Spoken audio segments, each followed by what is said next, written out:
In the vast, cold research complex of Kallax, Hana stood alone, her small frame casting a lonely shadow against the gleaming metallic walls. She was different, not just in size, but in everything that defined her species' expectations.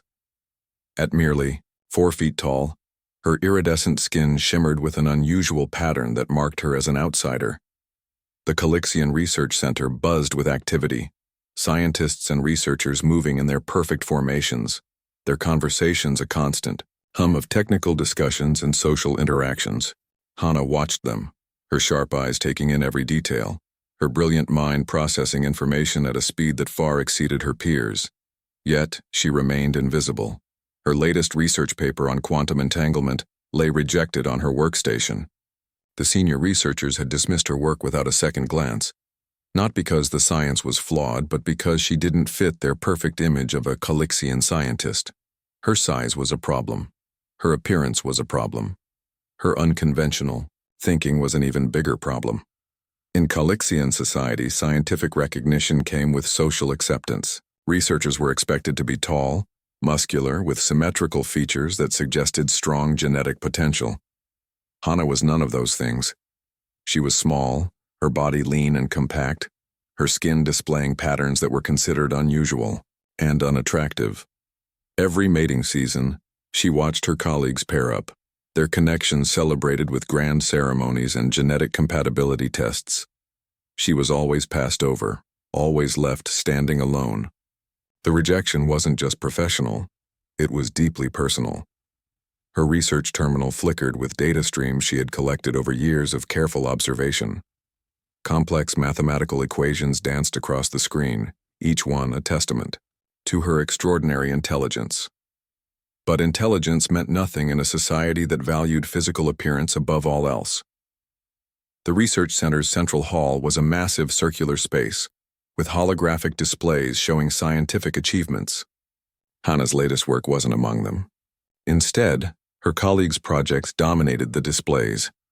Large, imposing figures standing next to complicated machinery, their achievements celebrated with elaborate light shows and congratulatory messages. She remembered the last performance, review, where the lead researcher had looked down at her and said, "Your work is theoretical. We need practical results." The words were a polite way of saying she didn't belong. Her small size was seen as a weakness, her unique perspective as a distraction. But Hana wasn't defeated. Every rejection only made her more determined. She spent her nights working on her research, developing theories that challenged everything her species believed about quantum mechanics.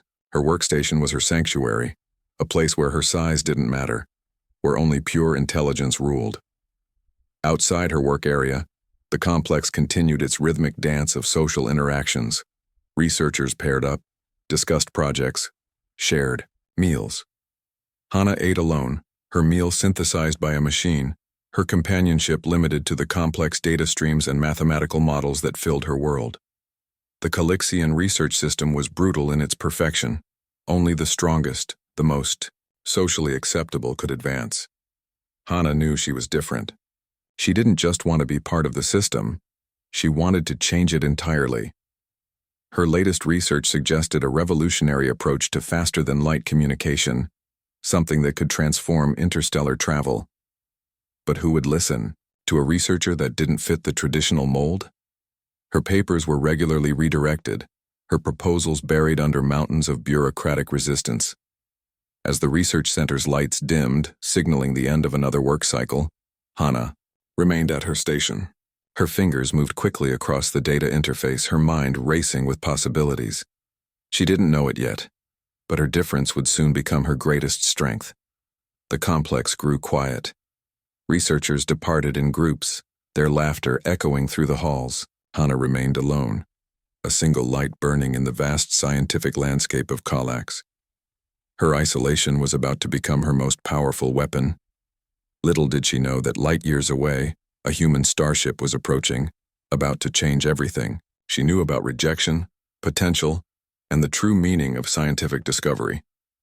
The horizon moved silently through the dark space, its metal hull reflecting tiny pinpoints of distant starlight. Captain Jae-sung Park stood on the bridge, his hands carefully positioned behind his back, watching the star charts with quiet concentration. His crew moved smoothly, each person knowing exactly what to do without unnecessary words. Sensors suddenly blinked with an unusual signal. A small research vessel drifted near the edge of their scanning range, showing signs of navigation trouble. Most captains would have ignored it, continuing their preset course.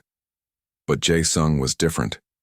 "Bring up the vessel's details," he said, softly to his navigation officer, Yuki. Her fingers danced across the holographic display, pulling up information about the small ship. The vessel's design was clearly Calixian, sleek, mathematical in its precision, but currently experiencing significant technical problems. The Calixians were known for their advanced scientific capabilities, but also for their strict social hierarchies. Most human explorers knew they were difficult to communicate with, preferring isolation to interaction. But something about this particular vessel caught Jae-sung's attention. "We're going to offer assistance," he announced, surprising his crew. Typically, such encounters were avoided. Calixians were notorious for rejecting external help, viewing it as a sign of weakness. Communication protocols were initiated. The small research vessel's systems were struggling, its navigation computers flickering with error messages. Inside that vessel, Hana worked frantically, her small hands moving quickly across her control panels. When the human communication request came through, Hana hesitated. Her training told her to refuse. Her scientific community always emphasized maintaining distance from other species. But something in the calm, professional tone of the human captain made her pause. "This is research vessel QX-392. We are experiencing minor technical difficulties," she transmitted, her voice precise and controlled. The response was immediate, professional, without the usual condescension she experienced from her own species. Jae-sung's voice was calm and direct. "We can assist with your navigation recalibration. Our systems show multiple quantum alignment errors in your primary drive." Hana was stunned. Not only had they detected her ship's problems, but they had precisely identified the specific technical issue. No Calixian researcher had ever offered such detailed assistance. The next few hours became a complex dance of technical collaboration. Hana shared her system diagnostics, and the human crew worked to stabilize her vessel's navigation. What would have taken her weeks to resolve was completed in less than 3 standard hours. During their interaction, Jae-sung noticed something unusual about the small Calixian researcher. Her technical knowledge was extraordinary. Her problem-solving approach was unique, breaking traditional scientific methodologies in ways that fascinated him. "Your approach to quantum realignment is interesting," he commented during their final system check. "Most researchers would use a standard recursive algorithm. You've developed something entirely different." Hana felt something she had never experienced before. Genuine professional respect. The humans weren't looking at her size or appearance. They were seeing her work, her intelligence. As her vessel's system stabilized, Hana realized this encounter was more than just a technical rescue. It was an unexpected connection, a bridge between her isolated existence and something much larger. The horizon began to move away, its mission continuing. But something had changed. A small data package transferred between the vessels, not just technical information, but the beginning of a potential collaboration that neither Hana nor Jae-sung fully understood yet. In the vast, cold darkness of space, 2 different species had found a moment of unexpected understanding. And for Hana, it was just the beginning of a journey that would change everything she knew about herself and her place in the universe. The stars continued their silent dance, watching this small moment of connection that would soon reshape multiple civilizations. 2 months after the unexpected rescue, Hana found herself inside the human research facility on Europa Station. The massive space complex was unlike anything she had experienced on Kallax. Here, diversity wasn't just accepted, it was celebrated. Dr. Sungmin Kim watched her carefully as she mapped out her latest quantum communication theory. Her small fingers moved quickly across the holographic displays, creating complex mathematical models that seemed to dance in 3-dimensional space. "This is impossible," Sungmin muttered. But his tone wasn't dismissive. It was curious, excited. Hana's latest research suggested a revolutionary method of communication that could transmit data faster than light, using quantum entanglement in a way no one had ever considered. Her unique perspective, born from years of being an outsider, allowed her to see scientific problems from angles others missed. The human research team was diverse. Engineers from different planets, backgrounds, and experiences worked together. Nobody cared about Hana's size or her unusual appearance. They cared about her ideas. Prototype development moved quickly. What would have taken years on Kallax was completed in weeks. The human facility had resources, but more importantly, they had an open-minded approach to scientific innovation. During testing, Hana's first quantum communication prototype succeeded where multiple advanced civilizations had failed. A signal transmitted instantly across 3 light years, maintaining perfect data integrity. The scientific community was stunned. It shouldn't work, one senior researcher said, reviewing the data. But it does. Hana's breakthrough wasn't just a technical achievement. It was personal validation. The same characteristics that made her an outcast on Kallax were now her greatest strength. Her small size allowed her to see connections others missed. Her unusual thought processes became her most powerful tool. The human military quickly became interested. A communication system that could transmit data instantly across vast distances would revolutionize space exploration and potential conflict management. But Hana wasn't motivated by military applications. She was driven by pure scientific curiosity. Sungmin recognized this. "You're not doing this for power," he observed one evening during a late-night research session. "You're doing this because you want to understand." Hana's response was simple. Knowledge should connect, not divide. Her work attracted attention from multiple alien civilizations.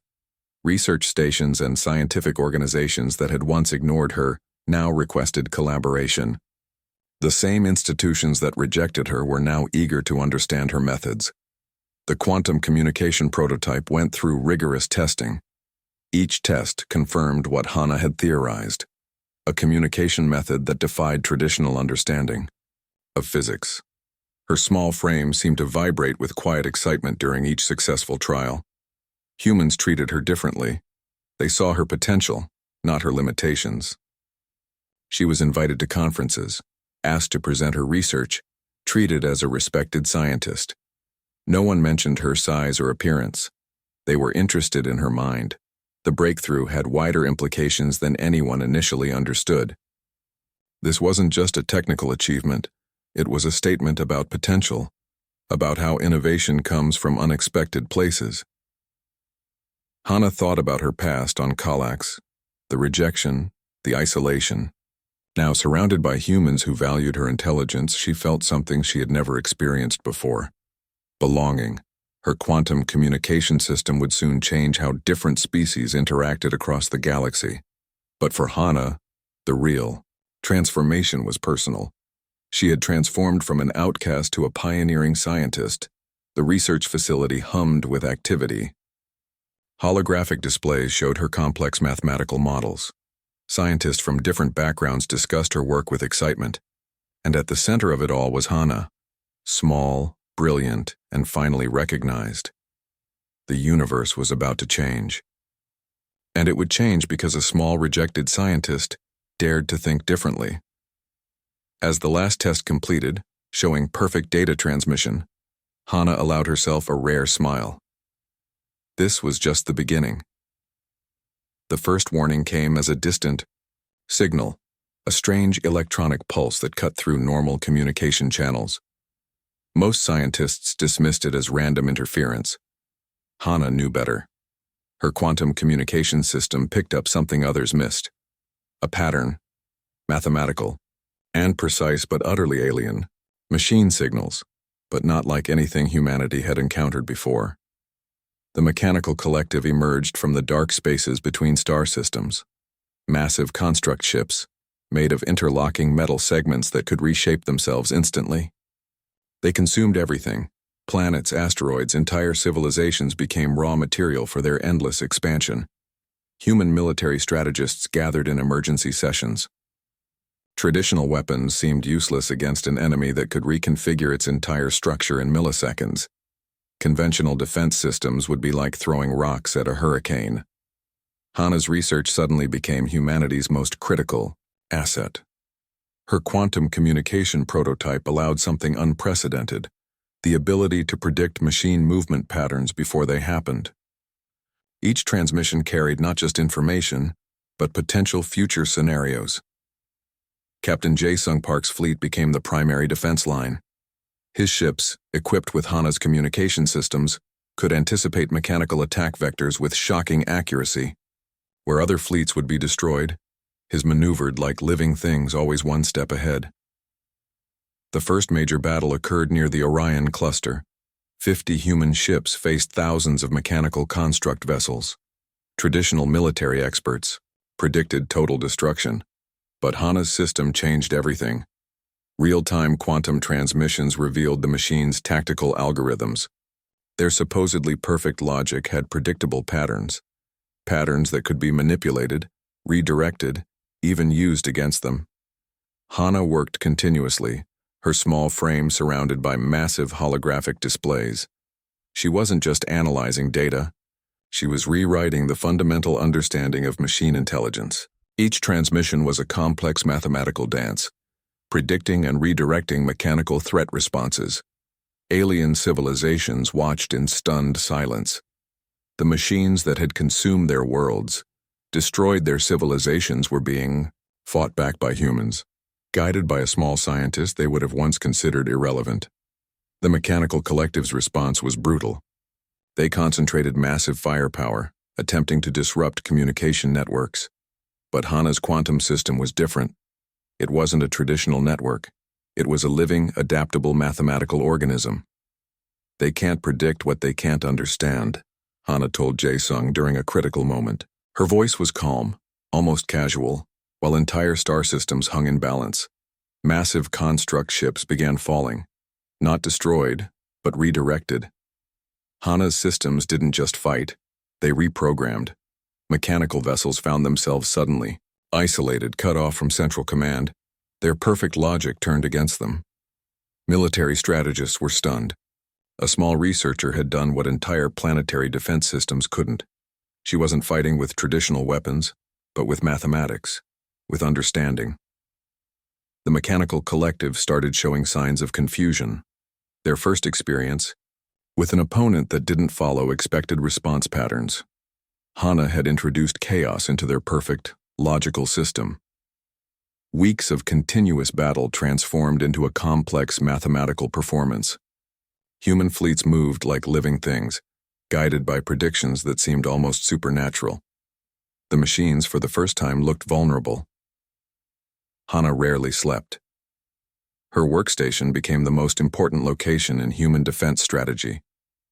Scientists and military leaders consulted her constantly, treating her not as a small alien researcher, but as humanity's most critical asset. The final confrontation would determine everything, not just the survival of human civilization, but potentially all organic life in the galaxy. And at the center of this massive conflict was Hana, her small frame surrounded by complex holographic displays, rewriting the understanding of intelligence itself. Her past of rejection, of being an outcast, seemed like a distant memory. Here, in this moment, she was more than just a scientist. She was humanity's unexpected salvation. The machines were coming, but this time, they would not win. The final battle happened near the dark edge of the Andromeda sector. Millions of mechanical construct ships formed a massive wall, blocking human advancement. Their metal surfaces shifted and changed, creating impossible geometric patterns that defied traditional understanding of physics. Hana stood on the bridge of the horizon, her small frame contrasting against the massive tactical displays. Captain Jae-sung watched her carefully, understanding that everything depended on her next move. Her quantum communication system had evolved into something more than a technology.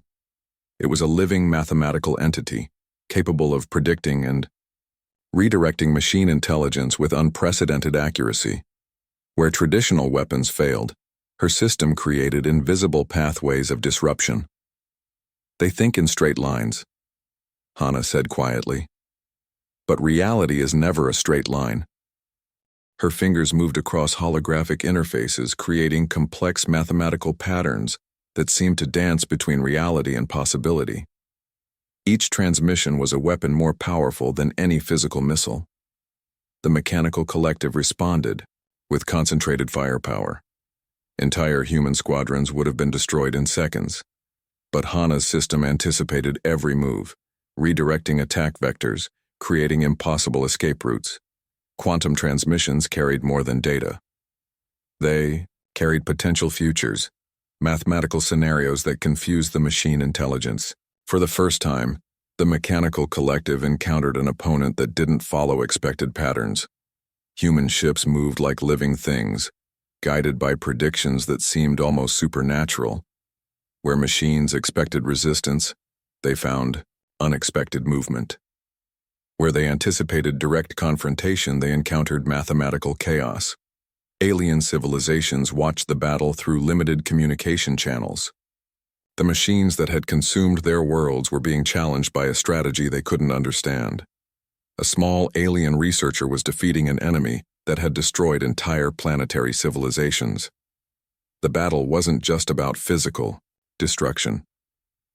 It was a complex mathematical performance where each transmission was a calculated move in a cosmic game of strategy. Mechanical construct ships began falling, not through traditional destruction, but through systematic disconnection. Hana's system didn't just fight, it reprogrammed. Entire machine networks found themselves isolated, cut off from central command. "They have perfect logic," Hana explained to Jae-sung. "But logic can be manipulated if you understand its fundamental structure." Hours became days. The battle transformed from a physical confrontation to a complex mathematical dance. Human fleets moved with unprecedented coordination, guided by predictions that seemed to bend the very fabric of strategic understanding. The mechanical collective started showing signs of system breakdown. Their first experience with an opponent that introduced genuine unpredictability into their perfect, logical network. Hana had done what entire planetary defense systems couldn't. She had introduced controlled chaos. Final moments approached. Millions of mechanical construct ships faced a comparatively small human fleet. Traditional military strategy would have predicted total human destruction. But nothing about this battle was traditional. Hana's quantum communication system performed its ultimate function. It didn't just predict machine movement, it systematically dismantled their communication networks, creating impossible mathematical scenarios that confused their central intelligence. Construct ships began falling, not through physical destruction, but through systematic disconnection. Their perfect logic turned against them, each transmission creating more confusion, more isolation. The last mechanical construct ship disappeared, not with an explosion, but with a complex mathematical signal that simply dissolved its existing structure. Silence followed. Then celebration. Alien civilizations transmitted congratulatory messages. The machines that had consumed their worlds were gone. Humanity, guided by a small alien researcher, had achieved the impossible. Hana looked, tired but satisfied. Her size, once a source of rejection, had become her greatest strength. She had seen connections others missed, understood patterns that seemed incomprehensible. "Mathematics," she said quietly, "is the true universal language." The galaxy had changed, and at the center of this transformation was a small researcher who refused to be defined by others' limitations.